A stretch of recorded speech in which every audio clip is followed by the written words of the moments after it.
RBI की जो monetary policy committee होती है, यानी कि वो कमेटी जो कि आरबीआई की मुद्रा संबंधी नीतियों को निर्धारित करती है। तो उसने अभी हाल ही में अपनी पॉलिसी घोषित की है और उस पॉलिसी में आरबीआई की जो इंटरेस्ट रेट है, यानी कि बेंचमार्क इंटरेस्ट रेट्स, यानी कि जो मुख्य इंटरेस्ट रेट्स होती है ना, जैसे repo rate, reverse repo rate, इनको ज्यों का त्यों रखा गया है, इनमें कोई फेरबदल नहीं किया गया है। तो ऐसा क्यों किया है आरबीआई की मॉनेटरी पॉलिसी ने और इसके क्या प्रभाव हमारी अर्थव्यवस्था पे रहेंगे, इसी से संबंधित है हमारा आज का एडिटोरियल। स्टेइंग वॉचफुल, स्टे यानी बने रहना, वॉचफुल का मतलब एकदम से निगरानी करते रहना। तो कुल मिला के आरबीआई के संबंध में कहा गया है कि भाई एक तरीके से निगरानी करते रहने की जरूरत है ना, बिल्कुल जागरूक बने रहने की जरूरत है, देखते रहने की जरूरत है। The RBI can not afford, कि भाई आरबीआई इस बात को नहीं झेल सकता। अफोर्ड का मतलब होता है इस बात को वहन कर पाना। टू ड्रॉप इट्स गार्ड, देखो ड्रॉप गार्ड का मतलब होता है कि भाई जो बचाव के जो उपाय आपने किए हैं ना, उनको आप ढीला छोड़ दो। तो यही एडिटोरियल है कि भाई हम आरबीआई जो है वह एक तरीके से ऐसा नहीं कर सकता कि मतलब बिल्कुल जागरूकता को छोड़ दे। ऑन विजिलेंस, कुल मिला के विजिलेंस तो बनाए रखना होगा, है ना। विजिलेंस का मतलब है निगरानी को, आरबीआई को निगरानी बनाए रखनी होगी कि भाई अर्थव्यवस्था किस तरह से चल रही है, क्या मौद्रिक नीतियों का प्रभाव पड़ रहा है, उसी अनुसार आरबीआई को अपने कदम उठाने होंगे। Over prices with interest rates so low, कि भाई वर्तमान दौर की अगर हम बात करें तो आरबीआई की जो ब्याज दरें हैं वो बहुत ही कम है और इतनी कम ब्याज दरों के साथ में जरूरी है कि आरबीआई निगरानी बनाए रखे, है ना, आरबीआई किसी भी तरह की ढील न दे। ये एडिटोरियल फाइनली बात करता है कि भाई जो एक तरीके से वही है कि भाई इंटरेस्ट रेट इतनी कम होने के बावजूद आरबीआई को ज़रूरत है कि आरबीआई विजिलेंस को जो है बिल्कुल मेंटेन करके रखे, आरबीआई जो है ना बिल्कुल भी ढीला ना पड़े। The RBI monetary policy committee, कि भाई आरबीआई की जो मुद्रा नीति को निर्धारित करने वाली कमेटी है, हैज़ एक्सपेक्टेडली, और ये आशा थी, आरबीआई की मॉनेटरी पॉलिसी ने क्या किया है, येट अगेन एक बार फिर left benchmark interest rates unchanged. तो आरबीआई की जो भी एक तरीके से आप कह सकते हो कि बेंचमार्क का मतलब है निर्धारक, कि जो मुख्य इंटरेस्ट रेट्स है ना आरबीआई की, उनको अनचेंज्ड रखा है, उनको अपरिवर्तित रखा है। और ऐसी उम्मीद भी थी, लोगों को लग रहा था कि भाई भाई आरबीआई जो है वह अपने इंटरेस्ट रेट में चेंज नहीं करेगी। एंड रीइटरेट, रीइटरेट का मतलब होता है पुनः दोहराना, और आरबीआई की मॉनेटरी पॉलिसी ने इस बात को फिर से दोहराया है that it will continue with its accommodative stance. देखो स्टांस का मतलब होता है रवैया, रुख। अकोमोडेटिव का मतलब होता है, अकोमोडेटिव का मतलब होता है परिस्थिति के अनुसार बदलना। अकोमोडेटिव स्टांस का मतलब होता है परिस्थिति देख के व्यवहार करना। तो आरबीआई ने इस बात को दोहराया है कि भाई आरबीआई का जो रवैया रहेगा वो आरबीआई का रवैया रहेगा अकोमोडेटिव स्टांस का। यानी कि आरबीआई क्या करेगी, अर्थव्यवस्था को देखकर अपनी नीति निर्धारित करेगी, है ना, कि भाई किस तरह से इंटरेस्ट रेट को कम करना है या ज़्यादा करना है। आरबीआई इस बात को तय करेगी, बाजार किस तरह से बढ़ रहा है घट रहा है उस हिसाब से। एटलीस्ट कम से कम in to the next fiscal year, कि कम से कम आने वाला जो ये वित्तीय वर्ष है ना, इस वित्तीय वर्ष में तो आरबीआई की यही पॉलिसी रहेगी। इन ऑर्डर टू, ताकि secure a sustained economic recovery, in order to, और आरबीआई क्यों ऐसा रुख अपनाएगी, in order to secure a sustain, sustain का मतलब है लगातार बने रहने वाला, सस्टेन्ड इकोनॉमिक रिकवरी, कि लगातार धीरे धीरे आर्थिक जो हमारी रिकवरी है, कोरोना वायरस के चलते जो हमारी एक तरीके से आर्थिक प्रोग्रेस को जो नुकसान पहुंचा है, उसकी रिकवरी धीरे धीरे और लगातार होती रहे। इसलिए आरबीआई ऐसा करेगी कि आरबीआई अकोमोडेटिव स्टांस अपनाएगी, और आरबीआई ने ये घोषणा की है कि उसकी जो इंटरेस्ट रेट है वह जैसी की तैसी बनी रहेंगी। आगे देखते हैं। The central banks rate setting panel has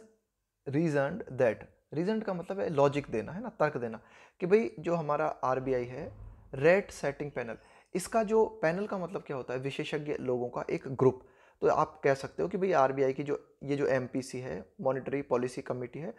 तो यानी कि जो रेट सेट करने वाला पैनल है, इंटरेस्ट रेट सेट करने वाला पैनल है, उसने ये तर्क दिया है, has reasoned that while there are promising sign, promising का मतलब है भविष्य में आशा देने वाले, वाइल जबकि देयर आर प्रॉमिसिंग साइंस, कि भाई जबकि हम देखते हैं कि एक और इस तरह के चिन्ह हमें नजर आते हैं, इस तरह के चिन्ह हमें नजर आते हैं in the welter of data, इस वेल्टर का मतलब होता है कई सारी, आप वेल्टर का मतलब आप कह सकते हो कि कई सारी वस्तुएं जो कि अनऑर्गेनाइज्ड हों। ठीक है, हमारे पास आंकड़े हैं, वे आंकड़े क्या हैं, कई सारे आंकड़े हैं और वो कंफ्यूजन से भरे हुए आंकड़े हैं हमारे पास।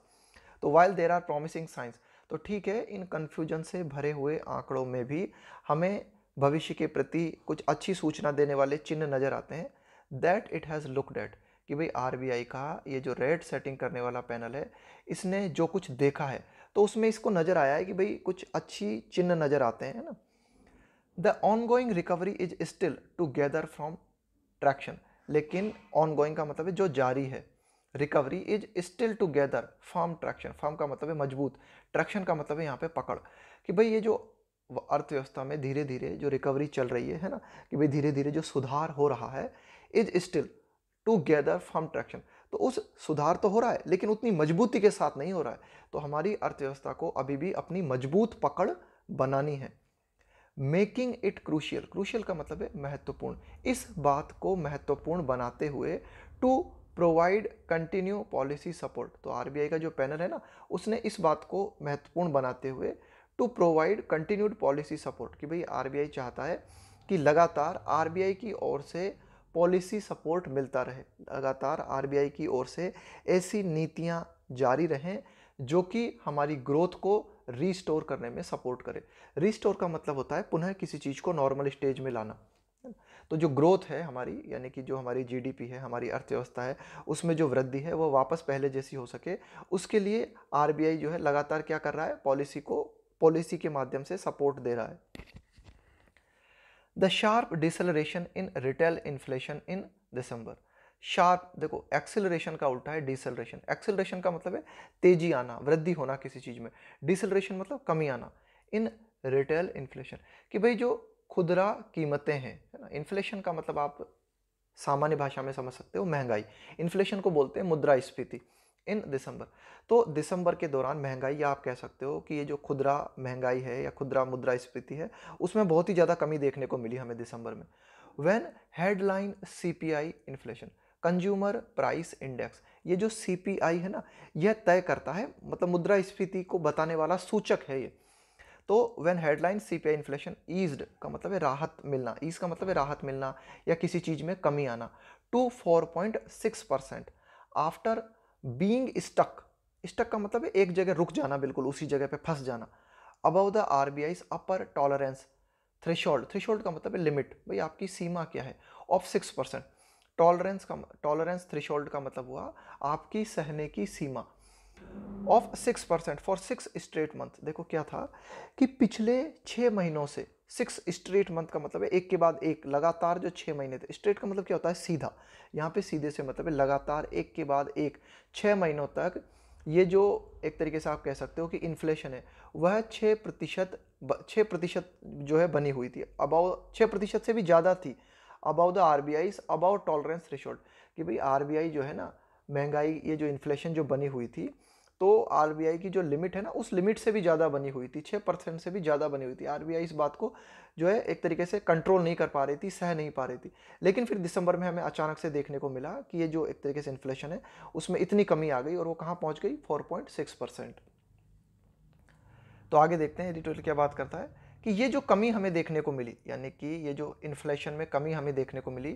Clearly appears to have smooth the brow for the 6 members of the committee. तो दिसंबर में इन्फ्लेशन में हमें जो कमी देखने को मिली, भाई दिसंबर के पहले के जो मंथ थे 6 महीने, उनमें दिसंबर के पहले के जो 6 महीने थे उनमें लगातार जो महंगाई थी वो कितनी बनी हुई थी, 6% से भी ऊपर बनी हुई थी। और ये कुछ ऐसा आंकड़ा है जिसे आरबीआई, मतलब आरबीआई की सीमा से बाहर का आंकड़ा है, आरबीआई है ना, आरबीआई को बहुत दिक्कत हो रही थी कि कैसे कंट्रोल करें इन्फ्लेशन को। दिसंबर में इन्फ्लेशन कितनी आ गई, 4.6% आ गई, है ना। तो यही एडिटोरियल कहता है कि भाई ये जो कमी हमें देखने को मिली दिसंबर में, क्लियरली अपीयर्स, तो इससे ऐसा प्रतीत होता है to have smoothed the brow. Smooth का मतलब क्या होता है, देखो ये जो एक तरीके से आप इसको एक ईडियम समझ सकते हो, स्मूथ ब्रो। भाई आप जब नाराज होते हो तो क्या होता है, आपकी जो आईब्रो होती है ना वो ऊपर उठ जाती है, आप जब गुस्सा होते हो तो आईब्रो ऊपर उठ जाती है, जब आप नॉर्मल होते हो तो आईब्रो स्मूथ हो जाती है। स्मूथ का मतलब है बिल्कुल प्लेन हो जाना, for the 6 members of the committee. तो यही एडिटोरियल कहता है कि भाई दिसंबर का जो आंकड़ा इन्फ्लेशन का देखा मॉनेटरी पॉलिसी कमेटी के लोगों ने, तो उनको भी थोड़ी राहत मिली है ना, थोड़ा मतलब आरामदायक पोजीशन में आ जाना, ये समझ सकते हो आप। स्मूथ ब्रो का मतलब है थोड़ा काम डाउन हो जाना, थोड़ा शांत हो जाना। For the 6 members of the committee and provided them, ठीक है। और ये जो आंकड़ा था कि दिसंबर में इन्फ्लेशन 4.6% रही, तो उसके माध्यम से इनको भी थोड़ी राहत मिली, कमेटी के जो मेंबर्स थे। और इन लोगों को प्रोवाइडेड देम द स्पेस, इन लोगों को थोड़ा स्पेस मिल गया, थोड़ी जगह मिल गई to stay focused in the near term on prioritising growth. To stay focus का मतलब है एक तरीके से अपने ध्यान को केंद्रित बनाए रखना। इन द नियर टर्म का मतलब है आने वाला समय, टर्म का मतलब है अवधि, आने वाली अवधि। On prioritising growth, prioritising growth का मतलब है वृद्धि को वरीयता देना, प्राथमिकता देना। तो ये जो मॉनेटरी पॉलिसी कमेटी के जो मेंबर्स थे ना, इनको भी थोड़ा सा क्या है स्पेस मिल गया कि भाई इन्होंने भी जो है देखा कि भाई ठीक है 4.6% रही है इन्फ्लेशन, तो इसको देखते हुए इनको भी एक सपोर्ट मिल गया, स्पेस मिल गया कि भाई ठीक है हमें ग्रोथ को ही प्रायोरिटी देनी चाहिए। आगे देखते हैं। The rollout of the COVID-19 vaccine program as well as the union budget's proposals to give a boost। देखो द रोल आउट का मतलब होता है जैसे सरकार कोई योजना पब्लिक के सामने लेके आती है ना, सार्वजनिक रूप से पहली बार पब्लिक के सामने कोई योजना लेके आई, तो उसको बोलते हैं रोल आउट। इसका अपोजिट होता है रोल बैक। जैसे सरकार ने कोई योजना निकाली और उस योजना को सरकार वापस ले ले, तो उसे बोलते हैं हम roll back.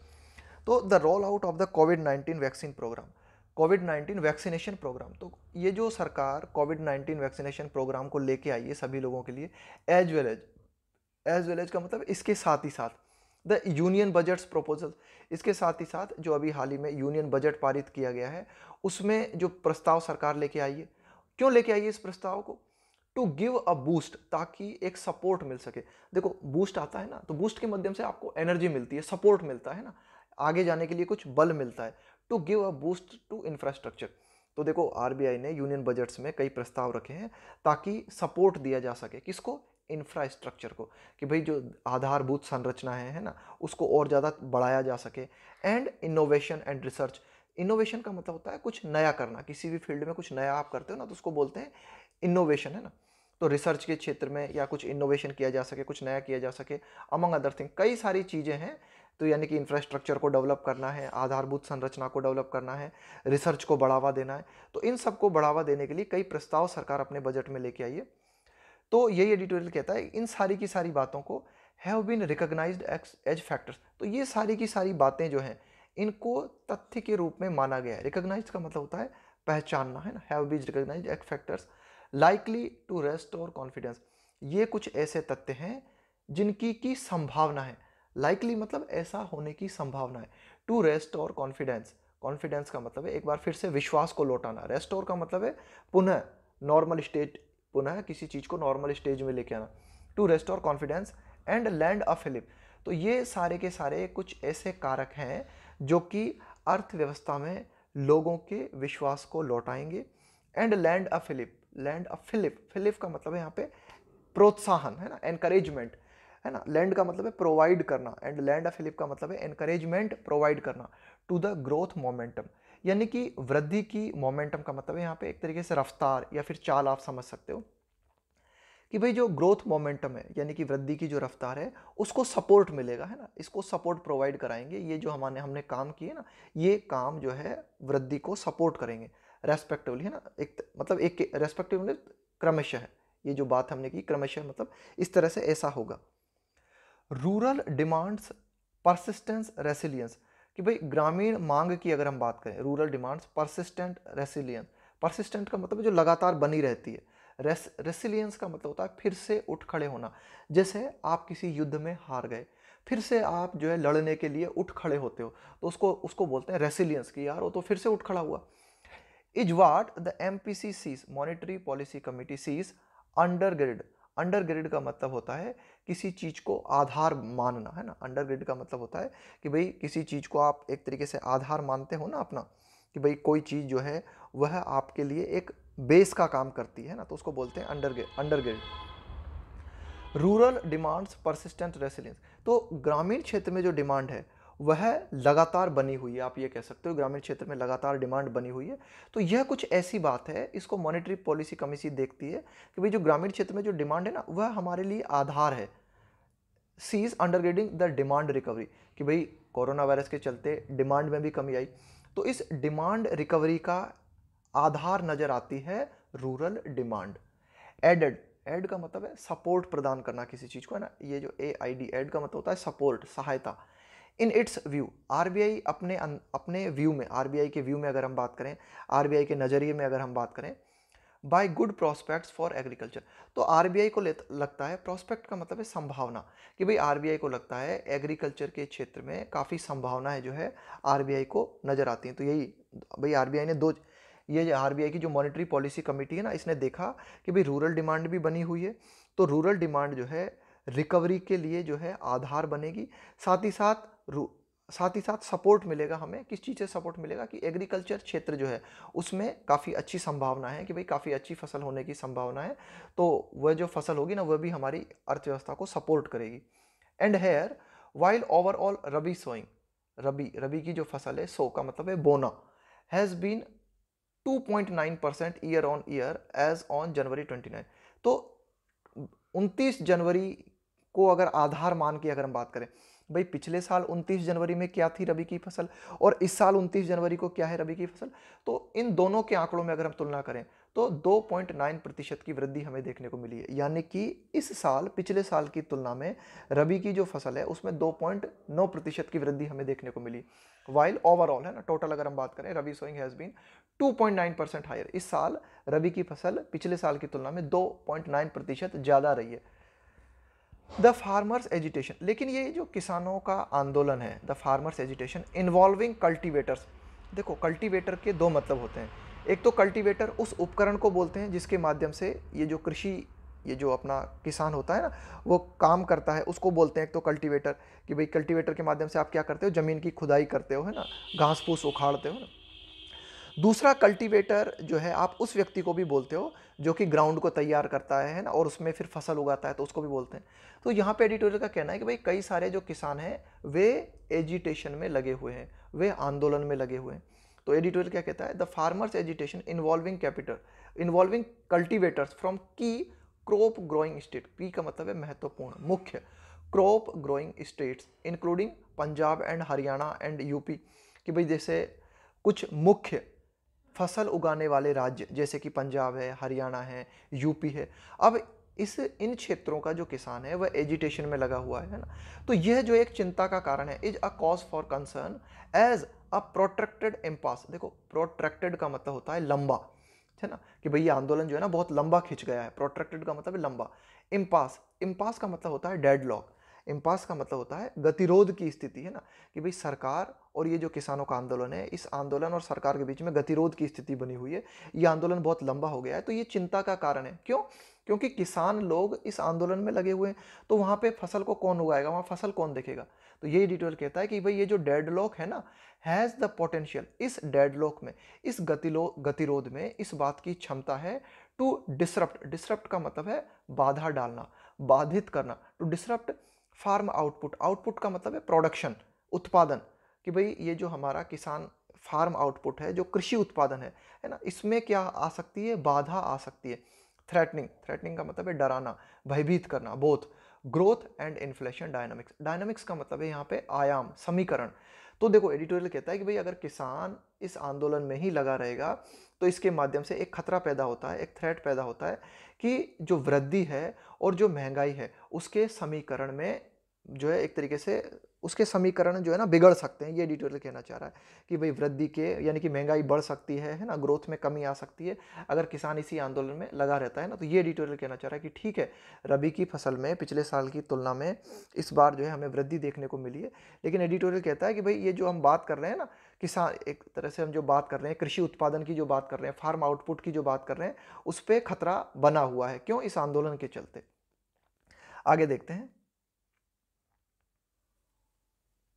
The central bank has also understandably sought to privilege, कि भाई ये जो आरबीआई है ना, सेंट्रल बैंक है, हैज ऑल्सो अंडरस्टैंडेबली, अंडरस्टैंडेबली मतलब है कि भाई ये बात समझ में आने लायक है। सॉट का मतलब है चाहना, कि भाई आरबीआई ने इस बात को चाहा है, और ये समझ में आती है बात, टू प्रिविलेज, प्रिविलेज का मतलब होता है प्राथमिकता देना, its role as the government's debt manager, कि भाई आरबीआई ने अपनी इस भूमिका को भी संभाला है, आरबीआई ने इस बात को भी प्राथमिकता दी है, किस बात को प्राथमिकता दी है, as the government's debt manager, कि भाई सरकार के ऊपर भी बहुत सारी उधारी है, तो उस उधारी को प्रबंध करने के रूप में भी आरबीआई ने अपनी भूमिका को डिसाइड किया है, debt manager through a clutch of regulatory announcement. यहाँ पे देखो ये जो बात लिखी हुई है ना, क्लच ऑफ रेगुलेटरी अनाउंसमेंट, कि भाई आरबीआई ने कई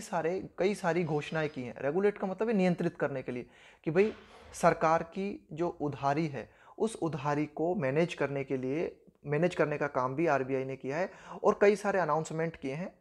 अकम्पनिंग, अकम्पनिंग का मतलब है साथ में लेते हुए, अकम्पनिंग है ना, भाई आरबीआई ने क्या क्या उपाय किए हैं ताकि सरकार की जो उधारी है उसे मैनेज किया जा सके। Accompanying the latest monetary policy, कि ये जो अभी हाल ही में नवीनतम मॉनेटरी पॉलिसी की जो घोषणा की है ना आरबीआई ने, सेंट्रल बैंक ने, उसमें कई सारी बातों की घोषणा की है ताकि सरकार की जो उधारी है उसको भी मैनेज किया जा सके। जैसे द टू मेन मेजर्स, कि भाई जो दो मुख्य उपाय, मेजर्स का मतलब है उपाय, इन्वॉल्विंग, इन्वॉल्व जिसमें कि शामिल है, एक्सटेंडिंग का मतलब है विस्तृत करते हुए, फैलाते हुए, द इनहेंस्ड, इनहेंस्ड का मतलब है बढ़ी हुई, जिसको पहले से बढ़ा दिया गया हो, हेल्ड टू मैच्योरिटी डिस्पेंसेशन। देखो held to maturity, held to maturity में क्या आते हैं, जैसे इस तरह के कुछ इस तरह के बॉन्ड हैं, कुछ इस तरह के बॉन्ड हैं जिनको कि क्या है, आप मैच्योरिटी डेट तक जो है वो बने रहेंगे, मतलब आप ऐसा नहीं कर सकते कि बीच में इस बॉन्ड से आप चाहते हो पैसा उठाना चाहते हो तो उस बॉन्ड से आपको बीच में पैसा नहीं मिलेगा। कोई बॉन्ड आपने ले लिया तो उस बॉन्ड से पैसा आपको तभी मिलेगा जब उसकी मैच्योरिटी डेट आ जाएगी, है ना, कि भाई जैसे 2 साल के लिए, 5 साल के लिए, 10 साल के लिए, तो 10 साल या 2 साल या 5 साल की अवधि के बाद ही आप वहाँ से पैसा ले सकते हो, उसके बीच में पैसा नहीं मिलेगा, उसको बोलते हैं हेल्ड टू मैच्योरिटी। डिस्पेंसेशन का मतलब है व्यवस्था, for banks, buying debt issued by the centre and states. देखो केंद्र सरकार होती है या राज्य सरकार होती है, ये भी क्या करती है ना, कि भाई जैसे ऋण पत्र जारी किए इन्होंने, भाई केंद्र सरकार या राज्य सरकार है, इन्होंने बॉन्ड जारी किए है ना, या फिर ट्रेजरी बिल जारी किए इन्होंने, इसके माध्यम से जो उधारी देती है ना केंद्र सरकार और राज्य सरकार, जो उधारी देती है, तो उसको क्या किया गया है, जो हेल्ड टू मैच्योरिटी वाले जो भी बॉन्ड हैं उनको क्या किया है, उस व्यवस्था को बरकरार रखा है। फॉर बैंक्स बाइंग डेट, कि भाई विभिन्न बैंक जो कि केंद्र सरकार या राज्य सरकार से उधारी लेते हैं तो उनके हेल्ड टू मैच्योरिटी वाले जो बॉन्ड हैं उनको जैसा कि तैसा बरकरार रखा है by a year up to March 31 2023, और इस व्यवस्था को बरकरार रखा गया कब तक, 31 मार्च 2023 तक। एंड आगे देखते हैं,